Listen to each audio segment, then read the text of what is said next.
हाय दोस्तों, welcome back. आज के इस वीडियो में दोस्तों मोस्ट इंपॉर्टेंट टॉपिक पे बात करेंगे और ये ऐसा टॉपिक है जो हर किसी के मन में सवाल के रूप में जरूर चल रहे होंगे। पार्टिकुलरली जो ट्रेडर है, जो ट्रेडिंग करते हैं, फ्यूचर में ट्रेडिंग करते हैं, तो उनके मन में डेफिनेटली ऐसा सवाल आ रहा होगा। कई सारे लोग कमेंट में भी ऐसे सवाल पूछे हैं, पर्सनल मैसेज करके भी पूछे हैं। आज इस वीडियो में इसका आंसर सिंपल शब्दों में देने की कोशिश करेंगे। सवाल क्या है? सवाल ये है दोस्तों कि जो करंट क्रिप्टो टैक्स रूल्स है, क्या सेम रूल्स एप्लीकेबल है फ्यूचर ट्रेडिंग पे भी? जो करेंट क्रिप्टो टैक्स रूल है 30% tax on profit, 1% TDS on every transaction, no loss setup, ये फिलहाल जो करेंट क्रिप्टो टैक्स रूल है ये एप्लीकेबल फ्यूचर ट्रेडिंग पे भी है।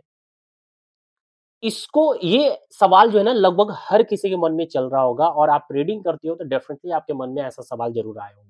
तो आज की इस वीडियो में इसका आंसर सिंपल शब्दों में देने की कोशिश करेंगे। तो वीडियो इन्फॉर्मेटिव है तो बस वीडियो को लाइक करना, एक प्यारा सा छोटा सा कमेंट करना बिल्कुल भी ना भूलना और चैनल को जरूर सब्सक्राइब कर लिया अगर अभी तक आपने नहीं किया है तो। टेलीग्राम को भी ज्वाइन करें एंड ट्विटर पे भी मुझे जरूर फॉलो कर लिया अगर अभी तक आपने नहीं किया है। वीडियो के डिस्क्रिप्शन बॉक्स में लिंक आपको मिल जाएगा। अब दोस्तों अगर हम सिंपल शब्दों में इस क्वेश्चन का जो क्वेश्चन है कि current crypto tax rule applicable है या नहीं है फ्यूचर ट्रेडिंग पे, तो इसका आंसर अगर वन वर्ड में दे तो आंसर इज नो, एप्लीकेबल नहीं है। अब कैसे एप्लीकेबल नहीं है, सिंपल शब्दों में समझाने की कोशिश करता हूँ। सबसे पहले हम समझते हैं करंट क्रिप्टो टैक्स को। करंट क्रिप्टो टैक्स रूल क्या बताता है दोस्तों कि जो 30% टैक्स आपको देना पड़ेगा अगर जब भी आप किसी वीडियो में इन्वेस्टमेंट करके उससे प्रॉफिट बनाते हो तो। ठीक है, किसी भी video video means virtual digital asset, यानी किसी भी कॉइन में किसी भी क्रिप्टो में आप इन्वेस्ट करते हो वहां से प्रॉफिट होता है तो प्रॉफिट पे 30% टैक्स देना पड़ेगा। अब इसको ऐसे समझे सिंपल शब्दों में कि मान लो 100 रुपया आपने बिटकॉइन में इन्वेस्ट किया, 100 रुपया आपने इथेरियम में इन्वेस्ट किया। बिटकॉइन में 20% का प्रॉफिट होता है यानी 20 रुपए का प्रॉफिट होता है, वहीं पर दूसरे साइड इथेरियम में 20% का लॉस होता है यानी 20 रुपए का लॉस होता है। आपके अकॉर्डिंग क्या होगा? नो प्रॉफिट नो लॉस, यानी अभी तक आपने कोई प्रॉफिट नहीं बनाया। लेकिन सरकार का कहना है, गवर्नमेंट का कहना है कि आपने बिटकॉइन में प्रॉफिट बनाया ना, बिटकॉइन में 20 रुपए का प्रॉफिट हुआ ना, तो 20% यानी 20 रुपए का 30% आप टैक्स भरो, यानी 6 रुपए टैक्स देना पड़ेगा। और इथेरियम में जो लॉस हुआ वो लॉस तुम झेलो। अब इसको और भी इस तरीके से आप समझने की कोशिश करें कि मान लो किसी बंदे ने 10 वीडीए में 10 कॉइन में इन्वेस्टमेंट किया 100 रुपए करके, 9 कॉइन में उसको लॉस हुआ, 20% हर कॉइन में लॉस हो गया। मार्केट गिरी, 20% का लॉस हो गया, सिर्फ एक में 20% का प्रॉफिट हो रहा है। अब जो 9 में लॉस हुआ 20% भैया वो तुम झेलो, एक में प्रॉफिट हुआ ना, गवर्नमेंट कहती है एक में प्रॉफिट हुआ ना 20 रुपया का, तो 20 रुपया का 30% टैक्स भर दो। ये सुनने में बड़ा अटपटा है, अजीब सा लग रहा होगा ये टैक्स रूल्स, बट क्या करें लेकिन इस पे हम डिबेट नहीं करेंगे कि टैक्स स्लैब अच्छा है या बुरा है। हम बात कर रहे हैं कि फ्यूचर ट्रेडिंग पे यही सेम रूल्स एप्लीकेबल है या नहीं है। ठीक है, तो एक तो ये अटपटा आपको लग रहा होगा कि 30% टैक्स ऑन प्रॉफिट, दूसरे साइड लॉस कर रहे हो, उस लॉस का सेटअप नहीं है, नो लॉस सेटअप है, एंड 1% टीडीएस। ठीक है, इंडियन एक्सचेंज पे आप जब भी आप क्या करते हो, ट्रांजेक्शन करते हो, मान लो किसी भी वीडियो में इन्वेस्ट करते हैं तो बाई करने पर कोई टैक्स नहीं है, कोई टीडीएस नहीं देना है। सेल करेंगे तो 1% टीडीएस अप्लीकेबल है इंडियन एक्सचेंज पे। ठीक है, तो ये है नो लॉस सेटअप है। तो बेसिक आपको समझ में आ गया होगा करंट क्रिप्टो टैक्स रूल्स। अब ये अप्लीकेबल क्यों नहीं है फ्यूचर ट्रेडिंग पे, इसको समझते हैं। अब देखो, अब ऐसे समझो कि सपोज आपने यूएसडीटी बाई किया। जनरली अभी तक आप देखते हो कि फ्यूचर ट्रेडिंग यूएसडीटी के पेयर में होता है या फिर क्रिप्टो के पेयर में होता है। ठीक है, यूएसडीटी से करते हो या क्रिप्टो से करते हो।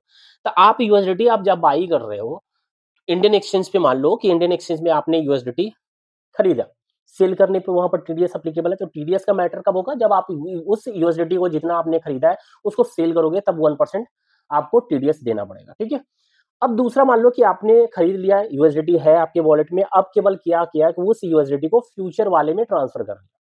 ट्रांसफर जरूर हुआ है बट आप किसी दूसरे के वॉलेट में ट्रांसफर नहीं किए हो बल्कि अपने वॉलेट में। और इंटरनल ये ट्रांजेक्शन, इंटरनल ये ट्रांसफर है। ऐसा मत समझना कि आपका दो अलग अलग वॉलेट नहीं है, बल्कि एक ही वॉलेट है, केवल कैटेगरी है कि अभी स्पॉट में है और इसको आपने फ्यूचर में ट्रांसफर कर दिया। तो यहाँ पर कोई भी टीडीएस की बात नहीं होगी, टीडीएस नहीं एप्लीकेबल होगा। आपने स्पॉट से सिंपल फ्यूचर में ट्रांसफर कर दिया, डॉलर था यूएसडीटी था, ट्रांसफर कर दिया। अब इसको ऐसे समझे कि आपने ट्रांसफर किया और वहां पर फ्यूचर ट्रेडिंग में आप क्या करते हो? किसी भी वीडियो में इन्वेस्टमेंट करते हैं क्या? नहीं करते हो। किसी भी कॉइन को खरीदते हो, सेल करते हो क्या? नहीं करते हैं। Future trading based on prediction, prediction पे आधारित है। आप केवल किसी भी कॉइन का प्राइस किस डायरेक्शन में जा सकता है उसको केवल प्रेडिक्ट करते हो और उस पे बेट करते हो, उस पे आप क्या करते हो, वेट करते हो। इसको दोस्तों आप ऐसे समझो सिंपल शब्दों में कि अगर आप स्पॉट में किसी भी वीडियो में इन्वेस्टमेंट करते हो मीन्स कि आप उसको खरीदते हो। सपोज कि आपने $100 का बिटकॉइन आपको खरीदना है, इट मीन्स क्या होता है कि $100 डिडक्ट होते हैं आपके वॉलेट से। $100 डिडक्ट होते हैं तब जाकर आपको बीटीसी मिलते हैं, ठीक है? बिटकॉइन खरीद रहे हैं तो बीटीसी मिलेंगे तब जब $100 डिडक्ट होंगे, यानी $100 दिए तब बिटकॉइन उतना का मिला। तो वहां पर हम क्या करते हैं, खरीदते हैं। और जब बेचेंगे तो अगर बेचेंगे तो फिर क्या होगा, बिटकॉइन देना पड़ेगा तब हमें डॉलर मिलेंगे। तो वहां पर हम बाई सेल करते हैं, बट फ्यूचर ट्रेडिंग में बाई सेल नहीं होता है। यहां पर जस्ट हम प्रिडिक्ट करते हैं कि मार्केट आज ऊपर जाएगा या नीचे जाएगा। आप सपोज मान लो कि आपने $100 से कोई ट्रेड ओपन किया, तो यहाँ पर क्या आपका डॉलर डिडक्ट होता है क्या? डॉलर डिडक्ट नहीं होता है। मान लो अभी जस्ट आपने कोई भी ट्रेड ले, कोई भी पोजीशन ओपन किया, लॉन्ग शॉर्ट कुछ भी आपने ओपन किया, ठीक है? अभी नो प्रॉफिट नो लॉस पे चल रहा है, 1 भी परसेंट का ना लॉस है ना प्रॉफिट है। अभी जस्ट आपने ट्रेड ओपन किया, ठीक है? अब उसको फ्यूचर के सेक्शन में जाकर देखना क्या आपका डॉलर $100 से आपने ट्रेड लिया है तो $100 क्या डिडक्ट होते हैं या सेम अमाउंट दिखाता है जितना था पहले से?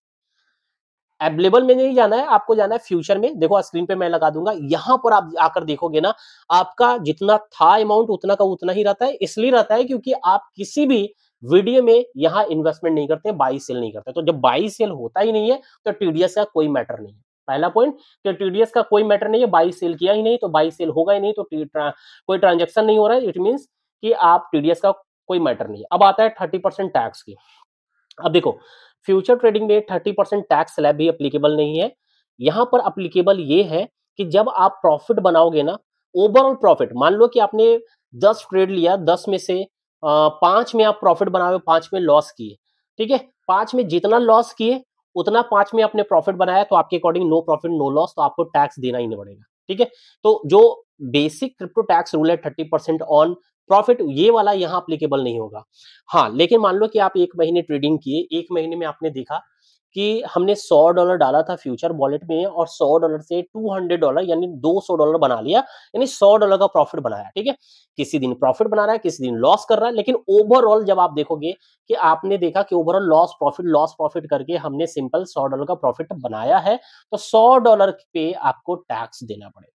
तो इसी तरीके से जो टैक्स भरना रहेगा, तो उस टाइम आप देखोगे कि फाइनेंशियल ईयर में हमने फ्यूचर ट्रेडिंग करके कितना प्रॉफिट बनाया। ओवरऑल जो नेट प्रॉफिट होगा, लॉस को हटाकर, लॉस को सेटअप करने के बाद कितना प्रॉफिट बना है ना, उस पे आपको टैक्स देना है। लेकिन वो टैक्स जो है एप्लीकेबल कैसा रहेगा, जो जनरल टैक्स स्लैब आता है, जैसे बिजनेस करके जो इनकम करते हैं, जॉब से इनकम करते हैं, तो जो income general income tax slab है ना, उसके अकॉर्डिंग आपको टैक्स भरना पड़ेगा।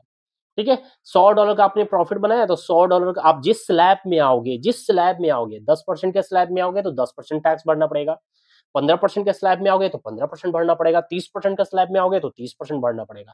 तो इसको आप ऐसे समझना है कि फ्यूचर ट्रेडिंग पे ये जो 30% 1% टीडीएस नो लॉस सेटअप वाला मामला नहीं है फ्यूचर ट्रेडिंग के साथ।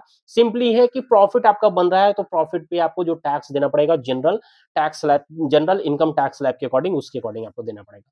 ठीक है? और बाकी स्पॉट में तो जो करंट क्रिप्टो टैक्स है उसी के अकॉर्डिंग चलना पड़ेगा। आई होप दोस्तों कि आपको ये चीजें समझ में आ गई होगी।